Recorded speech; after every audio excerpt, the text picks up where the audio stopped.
नमस्कार, मैं ज्योति माहेश्वरी। आज हमारे साथ है सुनीता शर्मा। तो सुनीता से मैं पूछना चाहूंगी कि कैसे उन्होंने तैयारी की और मैथ्स विद भाटी सर को कितना श्रेय वो देना चाहती है। जी सुनीता। Yes ma'am. आप बताइए अपने बारे में कुछ।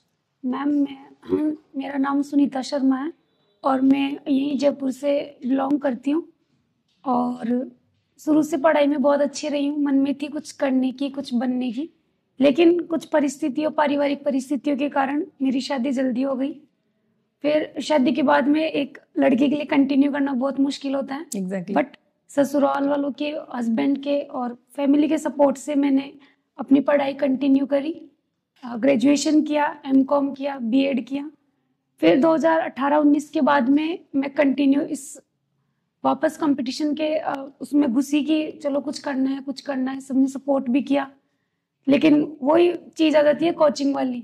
yes. कि गाँव से एक महिला के लिए घर का काम करके बच्चों को संभाल के ऑफलाइन डेली अप डाउन करना मुश्किल। और हम इतनी थी भी नहीं कि हम रूम लेके रहे करें, क्योंकि पीछे बच्चों की इनकी भी रहती है। तो जो ये ऑनलाइन प्लेटफॉर्म मिला हमें, मुझे इसका बहुत सहयोग मिला। जिसके बूते मैंने अपने सारे नोट्स बनाए, हर सब्जेक्ट के नोट्स बनाए, कोई गाइड नहीं खरीदी। मैं सिर्फ एक सिलेबस का पीडीएफ निकलवाती थी और उस पीडीएफ के अकॉर्डिंग, टॉपिक्स के अकॉर्डिंग मैं अपने नोट्स बनाती थी। एमसीक्यूज भी मैंने वहीं से देखे हैं और भाटी सर से मैंने मैथमेटिक्स पढ़ी है।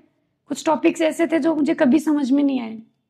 ठीक थी मैं मैथ में, लेकिन कुछ सब्जेक्ट टॉपिक के अकॉर्डिंग तो वो कभी समझ में नहीं आए मुझे। लेकिन जब सर ने पढ़ाया ना, उनकी 1-2 क्लासें देखी तो मेरा दिमाग ही घूम गया कि इतना इजी भी हो सकता है। yes. और बहुत अच्छे से, बहुत इजी वे में उन्होंने वो चीज़ें बताई और मैंने मेंस की तैयारी में उनसे बहुत सारे साल, लगभग सारे टॉपिक्स पढ़े उनसे।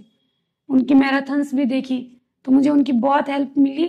तो ये किसी के लिए बहुत टफ नहीं है, आप अगर इन प्लेटफॉर्म्स का बहुत अच्छे से यूज करते हो। क्योंकि आपको, आपकी जैसी बहुत सारी महिलाएं भी सुन रही है जिन्होंने अपनी स्टडी को बीच में रोक दिया है, ऐसा सोच के कि वो नहीं कर सकती। तो नहीं, सब कर सकते हैं। आप क्या मैसेज देना चाहते हैं? सब कर सकते हैं। मेरी मम्मी है, हैंडीकैप है, उनके एक ही हाथ है, बचपन से इतना ही हाथ है उनकी।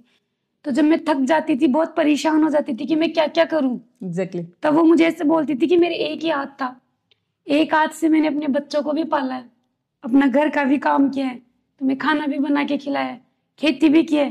तुम्हारे तो 2-2 हाथ है। सही बात है। तुम एक हाथ से अपना घर देख सकती हो और एक हाथ से तुम्हारी पढ़ाई। एग्जैक्टली। तो ये कोई मुश्किल नहीं है। बहुत अच्छी। उस दिन मुझे बहुत इतना मोटिवेशन मिला कि क्योंकि एक मोटिवेशन ही सबसे जरूरी होता है। और मोटिवेशन किसी के देने से नहीं होता मैम, खुद से तुम खुद मोटिवेट होगी तुम्हें क्या करना है। एग्जैक्टली।